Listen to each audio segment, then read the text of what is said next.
Hello मेरे प्यारे साथियों, आप सबको बहुत बहुत स्वागत है हमारे इस यूट्यूब चैनल में। दोस्तों आज हम लोग बात करने वाले क्लास 10 का एक्सरसाइज 3.1 से 3.1 पे क्वेश्चन नंबर 1 हम लोग आज क्लियर करेंगे। तो क्वेश्चन नंबर 1 बोल रहा है कि आफ्ताब, ये देखिए आज लैंग्वेज वाला क्वेश्चन है, इसको समझ करके ही हम लोग क्या करना है, बनाना है। अगर नहीं समझ पाइएगा तो गलत हो जाएगा, तो आपको केयरफुली समझना है और देखना है बारीकी से, ठीक है। क्या क्या बोल रहा है, एक एक लाइन में आपका क्वेश्चन का आंसर छुपा हुआ है, ठीक है। तो पहले पढ़िए और समझिए, उसके बाद क्या करना है, अच्छे तरीके से इसका हल करना है। तो पूरा वीडियो देखिएगा ताकि आपको अच्छे तरीके से समझ में आएगा। अगर आप नए हैं तो प्लीज़ इस चैनल को सब्सक्राइब कर लीजिएगा और अपने दोस्तों के पास भी शेयर कीजिए, ताकि अपने साथ साथ क्या होगा, अपने दोस्तों का भी थोड़ा बेनिफिट होगा, हेल्पफुल होगा। तो चलिए क्वेश्चन नंबर 1 बनाते हैं। तो आफ्ताब अपनी पुत्री से कहता है कि 7 वर्ष जब मैं पूर्व पूर्व पूर्व कहने का मतलब पहले, ठीक है, पूर्व मैं तुमसे 7 गुनी आयु का था। तो 7 गुना था, जितना था उससे 7 गुना था, ठीक है। जितना भी है उससे 7 गुनी था, ठीक है। इसको समझना बड़ी अच्छी तरह से। अब से 3 वर्ष बाद मैं तुमसे केवल 3 गुनी आयु का रह जाऊंगा। क्या यह मनोरंजक लग रहा है? तो चलिए हम लोग मनोरंजन तरीके से ही बनाएंगे इसको। इस जो है स्थिति को, जो स्थिति से तैयार होगा, जो कंडीशन दिया उस कंडीशन से जो तैयार होगा रिलेशन, वह रिलेशन ज्ञात करना है बीजगणितीय रूप में। दूसरा में ग्राफीय विधि से इसको हल करना है, मतलब इसका ग्राफ किस लेवल तक किस तरह से जाएगा उसका बताना है, ठीक है। इसको हल नहीं करना है, केवल ग्राफ में दिखा देना है, उसको छोड़ देना है। तो यह क्वेश्चन थोड़ा सा लॉन्ग हो सकता है, तो आपको क्या करना है, थोड़ा सा समझने में लॉन्ग रहे या शॉर्ट रहे उससे मतलब नहीं रहता है, हमको कितना समझ में आया वो मायने रखता है, ठीक है। तो सबसे पहले हम लोग बारीकी से बनाएंगे। अगर क्वेश्चन से आ गया एग्जाम में तो हम लोग किस तरह से बनाएंगे। एग्जाम में इतना लंबा क्वेश्चन तो देता नहीं है, लेकिन हम लोग क्या करेंगे, बनाना है। थोड़ा क्वेश्चन जब दे दिया है एक्सरसाइज में, तो हम लोग क्या करना है, अच्छी तरह से समझ समझ के बनाना है, ठीक है। तो आफ्ताब और उसकी पुत्री, यहाँ जो बात हो रहा है केवल दो का, एक आफ्ताब है, एक दूसरा क्या है, उसका पुत्री है, ठीक है।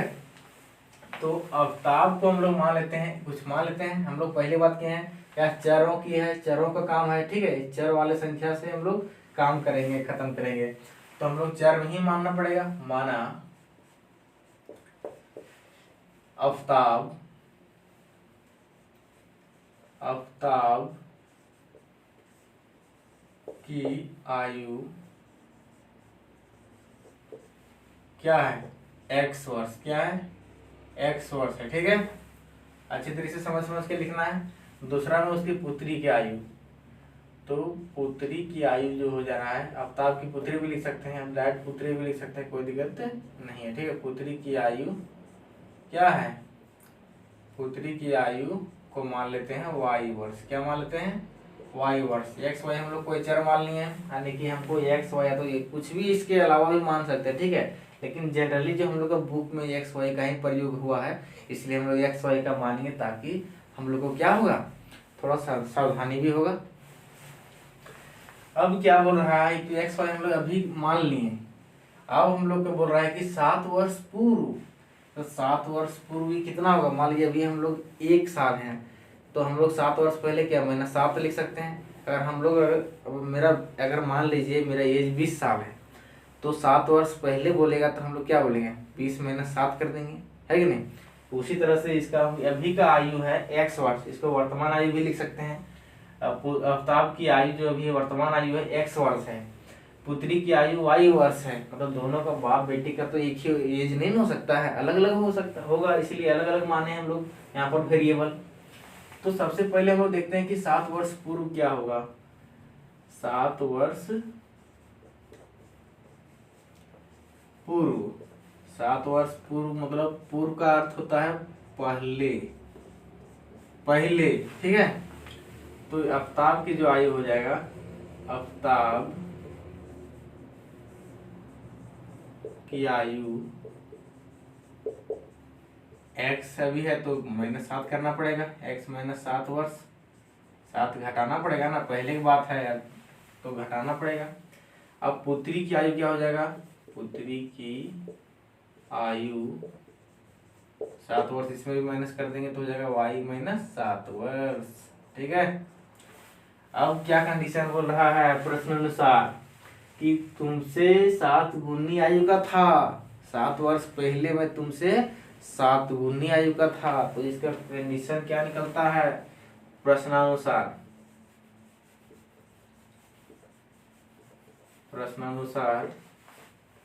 क्या निकलता है कि 7 वर्ष पहले कौन था, आफ्ताब जो था 7 वर्ष पहले क्या था, अपनी पुत्री से 7 गुना था। तो हम लोग क्या करेंगे, पहले इधर आफ्ताब वाला वैल्यू लिखते हैं, x माइनस 7 हो गया, ठीक है। इधर पुत्री वाला लिखते हैं y माइनस 7। अब देखिए यहीं पर बच्चा गलती करता है अधिकतर कि यह 7 गुनी मतलब 7 इधर गुना करें कि इधर गुना करें। यहाँ पर बच्चा अधिकतर कंफ्यूज होता है कि पापा 7 गुना था ना, इधर गुना कर देगा 7 गुना। तो जब इक्वल हम लोग करते हैं 7 गुना है जरूर है, लेकिन जब इक्वल करेंगे तो इक्वल करने के लिए हमको इधर ना गुना करना पड़ेगा, इधर ये छोटा पड़ रहा है इसका ये जितना गुना था उसको हम लोग इधर गुना करेंगे अपोजिट, ठीक है। बच्चा यहीं पर गलती कर देता है। मान लीजिए एक क्लास है, दो रूम है, यहाँ पर बच्चा है 5, यहाँ पर बच्चा है 10, ठीक है। तो हमने बोल सकते इससे 2 गुना है बोल सकते हैं, लेकिन जब 2 गुना है तो हम लोग को बराबर करना है। क्या करना है, बराबर करना है। तो इधर 2 गुण लिखेंगे तब ना 10 के बराबर होगा। बात यही है, 5 2 गुना भले है, लेकिन जब बराबर करेंगे तो 2 तो इधर गुना हो रहा है छोटा तरफ, इसीलिए जो छोटा रहेगा उसी की तरफ गुना होता है। समझ में ये आना चाहिए, ठीक है। जहाँ गलती किए हैं तो मान लीजिए यहाँ पर इसको बराबर करेंगे तो 5 बराबर 10 गुना 2 कर देते हैं, तो क्या 5 बराबर 20 होगा, नहीं होगा, इसीलिए 2 गुना इधर गुना होता है, ये वाला नहीं होता, ठीक है। जब यहाँ पर कोई कंफ्यूजन नहीं होना चाहिए, अच्छी तरह से समझते जाइए। तो आगे जो है इस कंडीशन से हम लोग को एक निकलेगा नया, ये तो कंडीशन हो गया, इससे हमारा एक समीकरण निकलेगा। क्या निकलेगा, समीकरण, ठीक है। हो जाएगा x माइनस 7 बराबर 7y माइनस 49 है कि नहीं। अब इसको क्या करते हैं तो x माइनस 7y बराबर हो जाएगा, इसको इधर जाते हैं तो माइनस 49 प्लस में 7, या x माइनस 7y बराबर क्या हो जाएगा माइनस 42 हो जाएगा, इतना हो जाएगा। समीकरण ये मेरा 1 निकला, ठीक है। अब इसी के साथ में एक और कंडीशन है, उस कंडीशन को समझना है।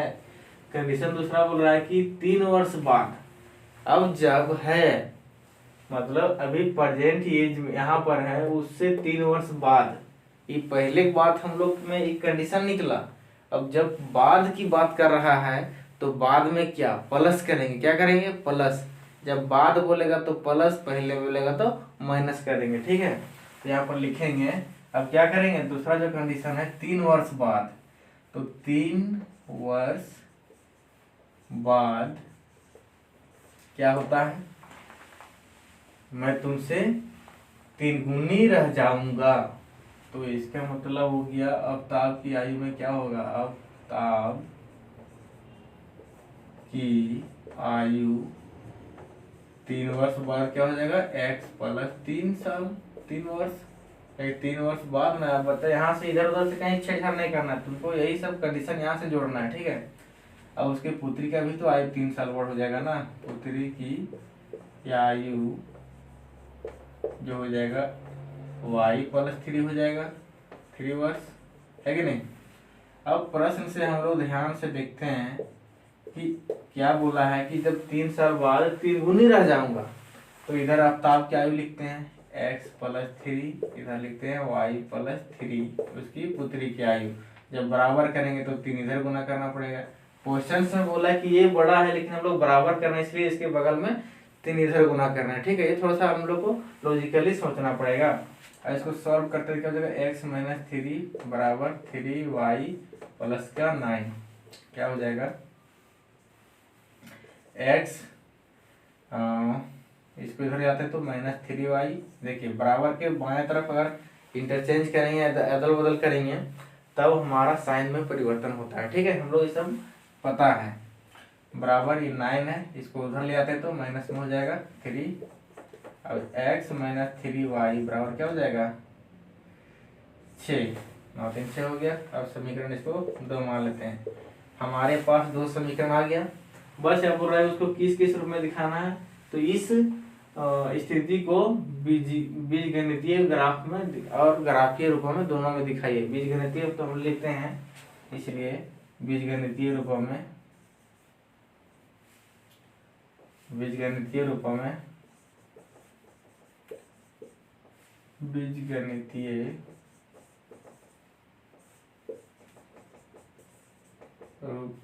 में हो जाएगा। इसी को लिख देना, यही बीजगणित हो गया। x - 7y बराबर -42 समीकरण 1 का। दूसरा है x - 3y बराबर 6, ये समीकरण 2 था। ठीक है, ये दोनों हो गया बीजगणितीय रूप में। अब हम लोग को क्या करना है, ग्राफीय विधि में इसको दिखाना है।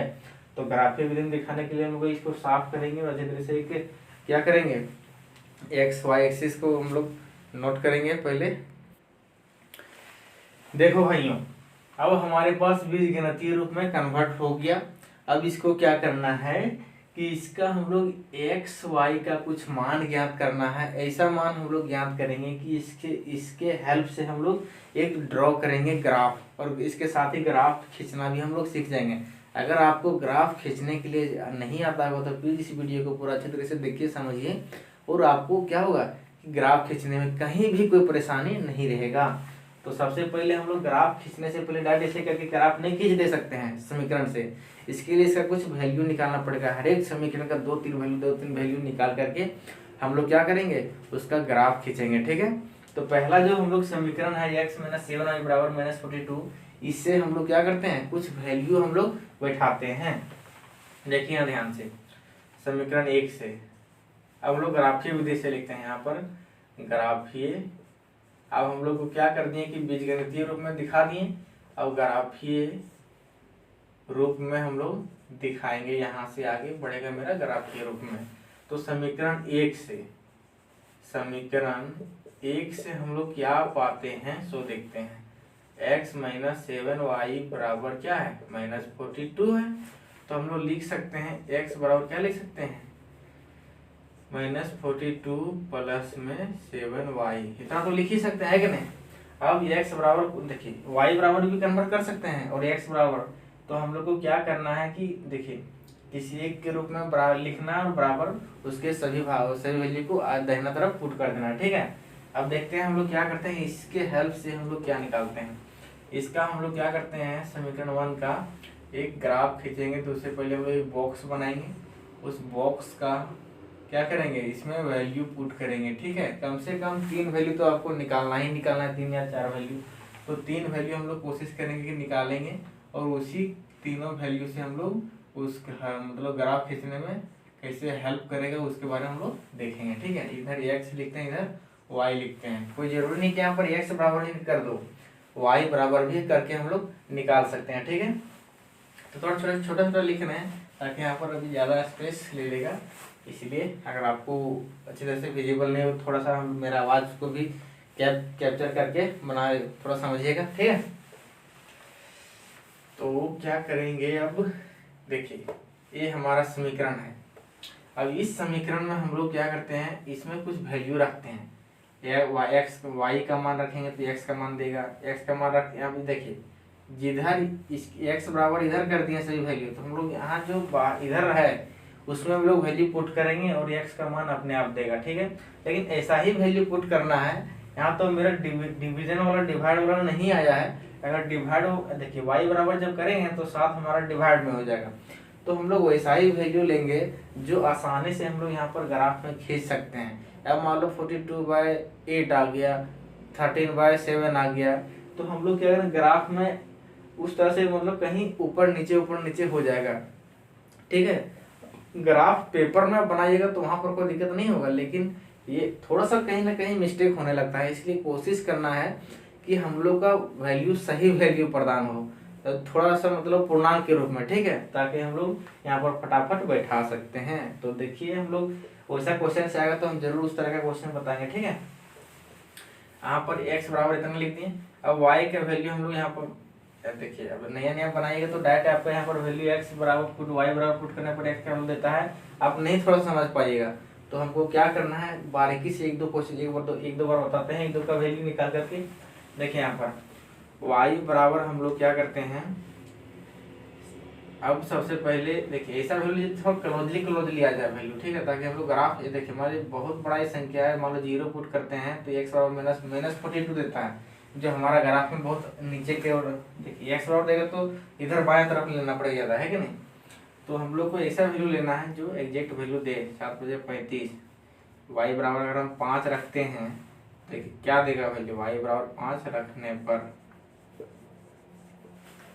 x बराबर क्या देता है, -42 प्लस में 7×5 क्या देगा, 7×5 = 35 -42 प्लस 35 क्या देगा, 7×35 -7 वैल्यू दे रहा है, क्या दे रहा है, -7 वैल्यू दे रहा है, ठीक है। यानी कि हम x बराबर y बराबर 5 रखे हैं तो 7×35 हुआ ना, 35 और 5, 35 और 7 5 12, हाँ 7 दे दिया वैल्यू। अब हम लोग क्या करेंगे, वैल्यू इसको पुट करना है, x बराबर 7 आया तो यहाँ पर x बराबर 7 लिखो -7, है कि नहीं। y बराबर 5 आया तो यहाँ पर 5 लिखो, बस यही काम करना है। x का मान निकाल, y का मान पुट करने पर x का मान निकल गया तो y बराबर 5 रखो, x बराबर अपने आप देगा वैल्यू, इसे यही चीज समझना है। अब क्या करते हैं, y बराबर कुछ और वैल्यू रखो, y बराबर किधर गया, y बराबर 6 रखने पर x बराबर क्या देगा, -42 प्लस में 7×6 और क्या देगा, -42 प्लस 7 से 42, मतलब 42 में 0। अगर y बराबर 6 रखते हैं, y बराबर 6 रखते हैं तो x बराबर क्या देगा, मेरा 0 वैल्यू दे दिया, ठीक है। अब इसी तरह से हम लोग क्या करेंगे, अगला एक और वैल्यू पुट करेंगे जो इसी तरह हम लोग को बनेगा। अब हम लोग बराबर इसे पुट करके ऐसा वैल्यू पुट करते हैं, क्या पुट करें, देखिए ध्यान से सोच के पुट करना पड़ेगा। मैंने 7 5 दोनों का रोज लिए, 6 आ गया। अब और इसके सामने क्या आ सकता है, तो थोड़ा सा प्लस वाला वैल्यू, x प्लस में नहीं आया ना, x प्लस तरफ लेते हैं तो यहाँ पर 8 रखते हैं, 8 7 56 42, हाँ तो अब 8 रखते हैं इसमें तो 8 क्या देगा, y बराबर 8 रखने पर, ठीक है। x बराबर देगा -42 प्लस में 7×8 -42 प्लस में 56 क्या देगा, 42, 7 7 49 ना, तो 49 वाला हो ही गया, नहीं 49 वाला नहीं हुआ ना, इतना बड़ा वैल्यू लेने से कोई फायदा नहीं है, जब ले ले चलो कोई दिक्कत नहीं, ले लें तो ले लें। अब ये देगा यहाँ पर 4 1 14 दे दिया तो बहुत बड़ा हो गया, x बराबर 14 दे दिया, और y बराबर मेरा क्या था, y बराबर मैं रखा था 8। इसके नीचे भी हम लोग रख करके ला सकते थे, 6 7 में रखे थे ना, 7 7 49, 7 रख करके अगर y बराबर हम लोग 7 रखते हैं तो क्या देता है x का वैल्यू, y बराबर 7 रखने पर x का वैल्यू हमारा देगा -42 प्लस में 7×7 बराबर -42 प्लस में 7 49 बराबर 7, अच्छा 7 7 दे दिया ना, ये भी मेरा वैल्यू 7 दे दिया, x बराबर 7 y बराबर 7 रखने पर, ठीक है। अब हम लोग इतना ही वैल्यू निकालते हैं, इसका ज़्यादा जरूरत नहीं है। अब हम लोग अगला इसका दूसरा समीकरण से निकालते हैं उसका बॉक्स। जब तक बॉक्स नहीं निकालिएगा तब तक आपका क्या होगा, वैल्यू अच्छी तरीके से नहीं निकाल पाएंगे, ठीक है। और ग्राफ खींचने के लिए ये बॉक्स बनाना बहुत ही जरूरी है, बॉक्स रहेगा तभी हम लोग प्रॉपर तरीके से ग्राफ खींच पाएंगे, नहीं तो फिर गलती होने की संभावना, तो खींच ही नहीं पाएंगे, है कि नहीं। किसी न किसी रूप में आपको बॉक्स लाना ही लाना है।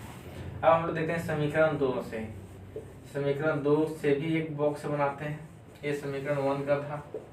अब समीकरण 2 का एक बॉक्स बनाएंगे। समीकरण 2 क्या बोलता है, x - 3y बराबर 6 है, ठीक है। तो x बराबर क्या देगा, 6 + 3y दे दिया, इतना तो है। अब हम लोग y का वैल्यू पुट करते हैं, एक और बॉक्स बनाते हैं। इस बॉक्स में क्या करेंगे, हम लोग पुट करेंगे वैल्यू x y का और सभी का वैल्यू निकालने का प्रयास करेंगे। x हो गया, y हो गया। अब हम लोग क्या करते हैं, y का वैल्यू में ऐसा संख्या रखो कि क्लोजली क्लोजली है, ठीक है, ताकि ग्राफ खींचने में कोई दिक्कत नहीं, आसानी होगा। अब सबसे पहले हम लोग यहाँ पर जीरो रखते हैं, y का वैल्यू जीरो रखते हैं, क्या देगा, ताकि आराम से 6 दे देगा, है कि नहीं। y बराबर जीरो रखने पर x बराबर 6 प्लस जीरो बराबर 6, x का वैल्यू 6 दे दिया। अब हम लोग कुछ ऐसा लिखते हैं, अब y बराबर -3 रख देते हैं, -3 रखने पर अगर माइनस भी रखो ताकि दोनों तरफ से क्या होगा, वैल्यू लाने में आसान होगा, ना तो बोलिएगा सर खाली प्लस से रखते हैं माइनस रख बंद करते हैं। x बराबर हो जाएगा 6 प्लस 3 इंटू -3, 6 माइनस 9 बराबर -3। देखिए 3 यहाँ पर रखे हैं y का वैल्यू, तो दे दिया यहाँ पर भी -3 दे दिया। आप अपने से भी क्या करते हैं, कॉपी में प्रैक्टिस कर सकते हैं। ऐसा जरूर नहीं कि यहाँ पर अगर दिख रहा है ना, हाँ दिख तो जा रहा है फ्रेश फ्रेश से, तो आपको भी समझना है बारीकी से, और 2-3 बार 3-4 बार कॉपी में प्रैक्टिस करना है, ठीक है, ताकि अच्छे तरीके से समझ में आए। ऐसा नहीं है कि आप एक बार देख लें केवल वीडियो में ही तो समझ में आ गया, कुछ कॉपी में भी आपको बनाना पड़ेगा, 1-2 बार 3 बार रिविजन करना पड़ेगा, ठीक है। रिविजन करने पर क्या होगा कि बहुत ही अच्छी तरह से समझ में आएगा। ये तो 2 पॉइंट निकालिए, एक क्या करते हैं, एक और पॉइंट निकालते हैं। y बराबर क्या रखते हैं, आप अलग भी रख सकते हैं, कोई जरूरी नहीं कि यही पॉइंट, आप अलग भी रखिए, 3 4 5 कुछ भी रख लिया है कि नहीं। तो यहाँ पर रख दिए, अब 3 रख दिए, 0 भी रख दिए, अब 1 रखते हैं तो क्या देगा, तो 2 रखो, 2 भी रख सकते हैं, कोई दिक्कत इससे नहीं है। 6 6 12 4 3 12, 4 भी रख सकते हैं, 5 भी रख सकते हैं, 6 भी रख सकते हैं, 7 भी रख सकते हैं, 7 3 21, बहुत ज़्यादा बड़ा हो जा रहा है। तो y बराबर 4 रखने पर 4 रख दिए, ठीक है, थोड़ा बड़ा रख दिए। अब 5 6 जो मन करे सो रखते रहिए, 6 प्लस 3 इंटू 4, 6 प्लस क्या हो जाएगा, 4 3 12, अरे 18 गया, बहुत बड़ा हो गया जी। तो x तरफ बहुत बड़ा वैल्यू जा रहा है, चलो कोई दिक्कत नहीं। x y बराबर 4 रख दिए तो x बराबर 18 दे दिया, इतना बड़ा वैल्यू दे दिया, चलो कोई बात नहीं। एक और रखते हैं, एक और रख के देखते हैं क्या देता है। छोटा वैल्यू रखते हैं, दो रखे हैं, नहीं रखे हैं। y बराबर 1 रखने पर, बहुत बड़ा रख दे रहे हैं, कि रखने पर क्या देगा, x बराबर 6 प्लस 3 गुने 1, 6 प्लस 3 बराबर 9, यानी कि हम अब 1 रख दिए y बराबर, तो x बराबर देता है 9, है कि नहीं। अब यही दोनों हमारे बॉक्स मिल गया, दोनों बॉक्स से हम लोग क्या करेंगे, एक ग्राफ खींचते हैं फटाफट बिना देरी किए हुए। अब इसको हम लोग क्या करें, मिटाने के बाद ग्राफ को साइड कर देते हैं। तो फाइनली हम लोग एक ग्राफ खींच दिए। एक ग्राफ में एक्सिस, 2 एक्सिस होता है, दोनों एक्सिस का नाम क्या क्या है, तो देखिए जो हमारा हॉरिजॉन्टल है, उस हॉरिजॉन्टल एक्सिस का नाम है एक्स एक्सिस से बोलते हैं, इधर एक्स एक्सिस बोलते हैं, इधर दाहिना तरफ एक्स, और इधर एक्स डैश से डिनोट करते हैं, ठीक है, मतलब ये एक्सिस पूरा क्या है, एक्स एक्सिस बोलते हैं। इधर जो वर्टिकली है खड़ा, उसको हम लोग बोलते हैं वाई एक्सिस, तो वाई ऊपर तरफ वाई बोलते हैं, नीचे तरफ वाई डैश, यानी कि जिधर प्लस रहता है, प्लस प्लस वैल्यू रहता है, उसको बोलते हैं, उधर एक्स लिखा था, इधर माइनस माइनस होता है, उधर एक्स डैश लिखा था, ठीक है। देखिए इधर वाई में भी वही कंडीशन है, जिधर प्लस में उधर वाई है, जिधर माइनस में उधर वाई डैश है, ठीक है, इसमें कोई कंफ्यूजन नहीं करना है। तो चलिए हम लोग फटाफट स्टार्ट करते हैं। जो हम लोग का वैल्यू आया था वह इधर साइड में लिखा हुआ है, अब इसी से देख करके हम लोग यहाँ पर पुट करेंगे। तो फटाफट हम लोग बिना देरी के बनाते हैं। देखिए x बराबर -7 है, देखिए जिस तरह से है उस तरह से हम लोग ऊपर वाला वैल्यू x है, नीचे वाला वैल्यू y है, उसी तरह से हम लोग यहाँ पर देख करके बैठाएंगे, ठीक है। देखिए यहाँ पर x बराबर -7 है, x का वैल्यू -7 है, x तरफ -7 किधर मिलेगा, प्लस तरफ तो मिलेगा ना, इधर मिलेगा, तो -7 देखिए दो करके लिए हैं ताकि बड़ा हो जा रहा था। अगर हमारे पास ये छोटा छोटा वैल्यू आया था तो हम लोग 1 2 3 4 करके लिए रहते हैं। और एक चीज ध्यान में रखना है कि यहाँ पे जो बीच का डिस्टेंस है सभी का एक यूनिट में होता है, एक सेम यूनिट में होना चाहिए, ठीक है। देखिए यहाँ पर भी सेम होना चाहिए, सभी का घर सेम होना चाहिए, इधर भी सभी का डिस्टेंस क्या होना चाहिए, सेम होना चाहिए। से चारों पट्टी में एक डिस्टेंस होना चाहिए, ठीक है, तभी हमारा जो ग्राफ है वो प्रॉपरली तरीके से अच्छा खिंचाएगा। तो यहाँ पर देखिए x बराबर 7 -7 जाना है, मतलब x के एक्सिस के x डैश तरफ मिलेगा, तो 2 4 2 6 और एक -7, यहाँ पर -7 आपको मिलेगा, नजर आएगा, ठीक है। अब यहाँ क्या करना है, y तरफ जाना है 5, तो 2 4 5, यहाँ 5 हो रहा है। अब देखिए यहाँ से भी इधर बढ़िए और इधर से इधर बढ़िए, जहाँ पर क्रॉस हो जाएगा, कट जाएगा, वहां पर क्या हो जाएगा, उसका पॉइंट हो जाएगा। तो पहले x तरफ वाला देखिए, यहाँ पर आ गया, कहाँ कट रहा है, यहाँ एक पॉइंट है, वह पॉइंट क्या हो रहा है, पूरा दोनों एक्सिस को काट, दोनों मतलब जगह पर पॉइंट पर काट रहा है। x तरफ 5 आ रहा है, 7 आ रहा है, y तरफ 5 जा रहा है, ठीक है। इसका जो पॉइंट हो जाएगा -7 5, ठीक है। देखिए इस तरह से हम लोग निर्देशांक बिंदु भी लिखते हैं, पहले x वाला उसके बाद y वाला। अब दूसरा पॉइंट बोलता है x तरफ 0 जाना है लेकिन y तरफ 6 जाना है। x तरफ 0, देखिए जिधर 0 रहेगा उधर हम लोग को कुछ नहीं, मतलब एक्सिस में ही पॉइंट बैठेगा, ठीक है। कहाँ पर बैठेगा, y तरफ 0, तो सीधे एक्सिस में ही पॉइंट बैठा दो, यहाँ पर बैठ गया। ये जो है 0 6 का है, ठीक है इसका। तीसरा में है x तरफ 14 जाना है, y तरफ 8 जाना है। x तरफ 14 चल गए, y तरफ जाना है 8, इसके सीधा में जाना है भाई, तो यहाँ हो जाएगा, देखते कहाँ हो रहा है, यहीं पर होना चाहिए, है कि नहीं। 14 हो गया, मतलब x से 14 y से 8, दोनों तरफ से क्या करना है, हिसाब किताब बराबर रखना है, नहीं तो गलत हो जाएगा। ये हो जाएगा 14 8, ठीक है। अब आगे क्या है, 7 7 है, x तरफ 7 y तरफ 7, तो यहाँ 7 हो रहा है y तरफ, और यहाँ तो कहाँ, यही पॉइंट में मिल जाएगा, मिला दे रहे हैं बढ़िया से, हाँ हो गया। अब क्या करना है, ये देखिए वो पूरा समय क्या हो गया, इस रेखा में जितने 4 पॉइंट था उस सभी पॉइंट को हम लोग दिखा दिए। अब सभी पॉइंट को क्या करो, आपस में मिला दो, तो पॉइंट अभी हम लोग को क्या सीधा तो दिख नहीं रहा है, लेकिन यहाँ पर खिंचाया है, गलत है कि नहीं, यहाँ से खींचेंगे सीधे होके इसी से निकलता है इधर, ठीक है, लेकिन यहाँ पर पॉइंट थोड़ा मिस्टेक हो गया। अब लोग हाथ से फ्री हैंड खींच रहे हैं कि नहीं, इसलिए थोड़ा सा दिक्कत हो रहा है, लेकिन आप जब इंच के हेल्प से खींचेगा तो उसमें कोई दिक्कत नहीं होगा, है कि नहीं। यहाँ पर थोड़ा खराब खिंचा गया, इस तरह से लाइन मतलब आगे जाएगा। इधर देखते हैं, इसी तरह से समीकरण दूसरा तैयार होगा। एक ग्राफ x तरफ 6 जाना है, चलो 6 यहाँ पर है, y तरफ 0, मतलब पॉइंट यही हो जाएगा, ठीक है। इसका जो पॉइंट है 6 0, y तरफ नहीं बढ़ना है, x तरफ -3, x तरफ -3 3 यहाँ हो रहा है, y तरफ -3, y बराबर -3 यहाँ पर हो रहा है, मतलब पॉइंट जो होगा यहाँ पर हो रहा है, ठीक है। x तरफ 18 जाना है, x तरफ 18 कहाँ है, यहाँ है, y तरफ 4 जाना है, y तरफ 4 4 4 यहाँ पर, देखिए भाई यहाँ पर हो रहा है, अच्छी तरह से करना है। x को 9 और y 1, x 9 9 9 यहाँ पर हो रहा है, y 1 इसको यहाँ पर हो रहा है भाई, ऐसे, ठीक है। अब सबको मिला दीजिए, कैसे बनेगा, इधर से जाएगा, इधर से जाएगा, इससे निकलते हुए भाग जाएगा, एक टेढ़ा हो गया, लेकिन यहाँ पर ग्राफ नहीं था, इसके वजह से थोड़ा खराब खिंचा गया, इससे जाएगा, ठीक है। तो हो जाएगा यहाँ पर कितना था, 18 4 ना, 18 और 4 यहाँ पर हो जाएगा पॉइंट। इस तरह से दोस्तों आगे बढ़ते हुए जाएगा लाइन, ठीक है।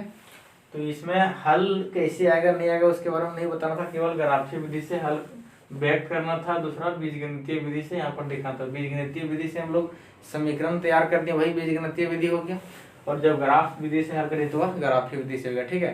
तो यह मैं कोशिश करता हूँ समझाने का, पूरा भरपूर कोशिश किया हूँ। आपको क्या करना, अच्छी तरह से एक बार अपने कॉपी 2 बार 3 बार कॉपी में बनाइए, ताकि इसको अच्छी तरह से रिवीजन हो सके और आपको दिमाग में इस तरह से बैठ सके, ठीक है। और भी बच्चे हुए क्वेश्चंस को है हम लोग हल करेंगे, ताकि अच्छी तरह से और समझ में आएगा। चलिए मिलते हैं नेक्स्ट वीडियो में। बहुत वीडियो एक ही क्वेश्चन में बहुत लंबा हो गया, ठीक है।